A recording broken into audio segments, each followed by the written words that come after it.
काली नजर। माँ, माँ। अरे क्या माँ माँ कर रहा है? बकरी का बच्चा है क्या?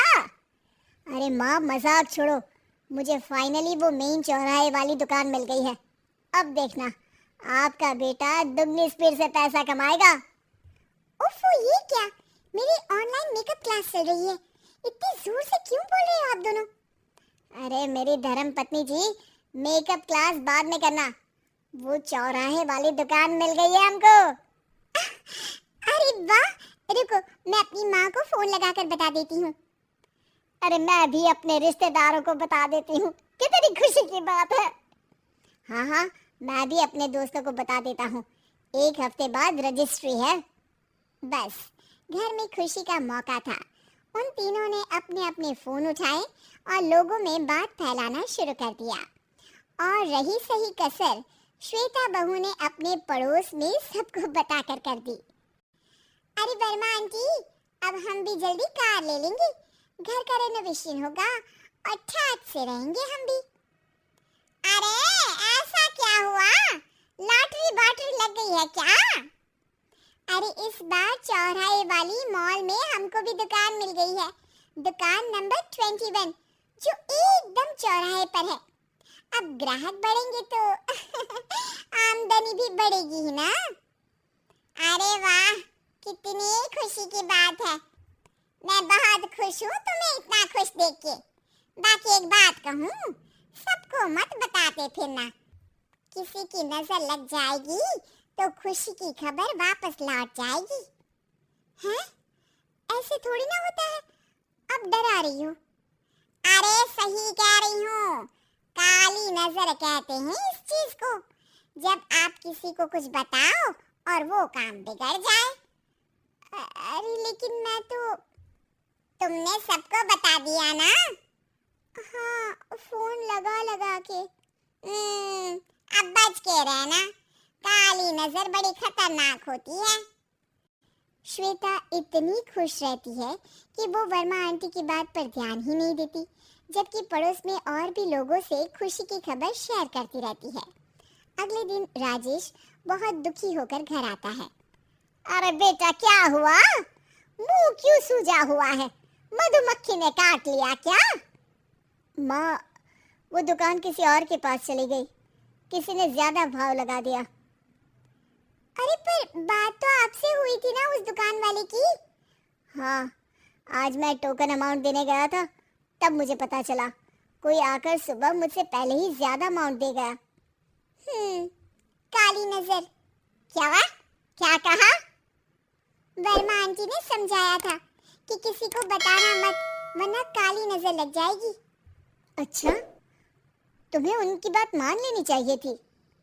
उनकी बात मान लेती, लेकिन उसके पहले ही सबको बता चुके थे ना हम तीनों।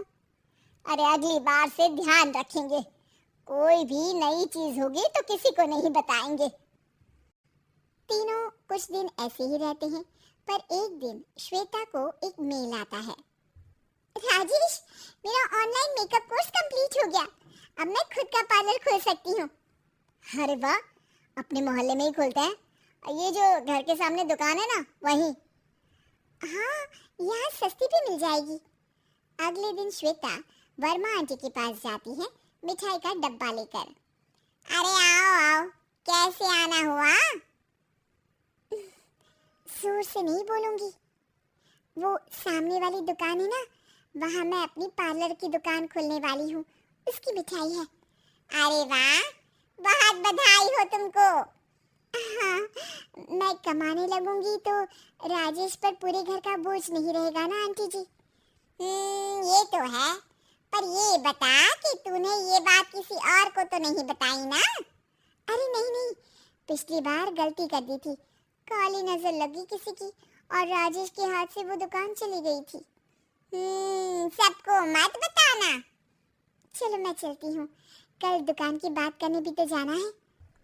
अगले दिन श्वेता दुकान के लिए मालिक से बात करने जाती है। अरे लेकिन दुकान तो हम कल रात को ही किसी को दे चुके हैं। कल ही? हाँ कल ही। 2 दिन बाद कोई यहाँ पार्लर भी खोल लेगा। अब कहीं और दुकान देख लीजिए। अरे पर हमको भी तो पार्लर ही खोलना था। भैया एक ही दुकान है, आधी आधी तो नहीं दे सकता ना मैं। राजेश और श्वेता घर पर हताश होकर आ जाते हैं। इस बार तो किसी को बताया भी नहीं था, अब किसकी काली नजर लग सकती है। सुनो, तुमने माँ को बताया था क्या? अरे कैसी बात कर रही हो, माँ की नजर थोड़ी ना लगेगी। पक्का तुमने किसी को नहीं बताया था ना? सिर्फ वर्मा आंटी को बताया था, उन्होंने ही मुझे किसी को नहीं बताने को कहा। अरे यार तुम भी सही हो, मेरी माँ को नहीं बताने को कह रही हो, पर वर्मा आंटी को बताना तुम्हें जरूरी लगा। अरे वर्मा आंटी ने ही तो काली नजर के बारे में बताया था ना, वो हमेशा हमारा भला ही तो चाहती है। मेरी माँ भी हमारा भला ही चाहती है। अरे पर चिल्ला क्यों रहे हो, बात नहीं कर सकते क्या आराम से? नहीं आता हूँ आराम से बात करना, और करना भी नहीं चाहता हूँ मैं। दुकान जाने का दुख गुस्से में बदल गया था और राजेश और श्वेता में बात बंद हो गई थी। 2 दिन बाद मोहल्ले में पार्लर का इनॉग्रेशन हुआ, जिसमें मोहल्ले के सभी लोगों को बुलाया गया, पर श्वेता, राजेश और माँ नहीं जाते। माँ अंदर आ जाओ, क्या देख रही हो? अरे नया पार्लर देख रही हूँ अपने आंगन से। देखो, माँ को दूसरे का सुख देखने में कितना मजा आ रहा है, मेरा दुख नहीं दिख रहा इन्हें। यहाँ मेरा पार्लर भी तो हो सकता था। अरे चुप रहो यार, हर बात में लड़ाई क्यों ढूंढ रही हो? राजेश और श्वेता फिर बहस करने लगते थे। तभी माँ ने दोनों को बाहर बुलाया। अरे जरा देखो तो, दुकान चलाने वाले का बोर्ड पर नाम क्या लिखा है? श्रुति वर्मा। गाड़ी निकाल बेटा, हमें कहीं जाना है। काली नजर का इलाज कराने। राजेश अपनी बाइक निकालता है। तीनों ट्रिपलिंग कर रहे हैं। माँ राजेश को उस मॉल वाली दुकान पर लेकर जाती है जहाँ राजेश अपनी दुकान खोलने वाला था। यही दुकान लेना चाहता था ना तू? हाँ, पर इनको भी दुखी करने लेकर आई हो क्या यहाँ पर दुकान दिखाकर? वहाँ काफी नहीं था? अरे श्वेता थोड़ा सब्र रख, अभी पता चलेगा कि हम यहाँ क्यों आए हैं। बता, इस दुकान चलाने वाले का नाम क्या है? अनुपम वर्मा। कुछ समझ में आया?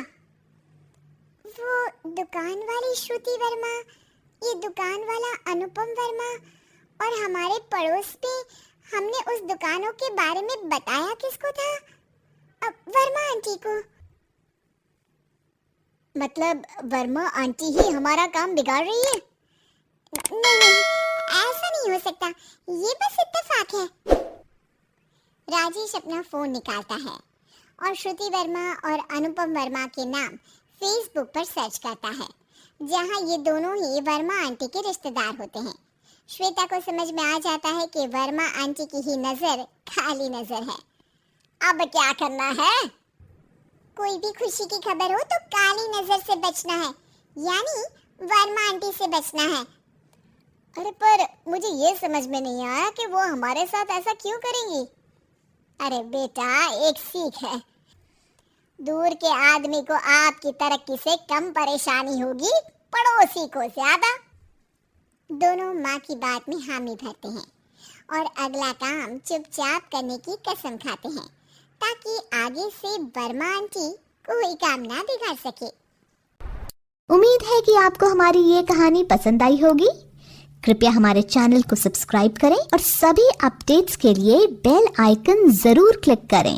और हाँ, वीडियो लाइक और शेयर करना मत भूलिएगा। Bye bye.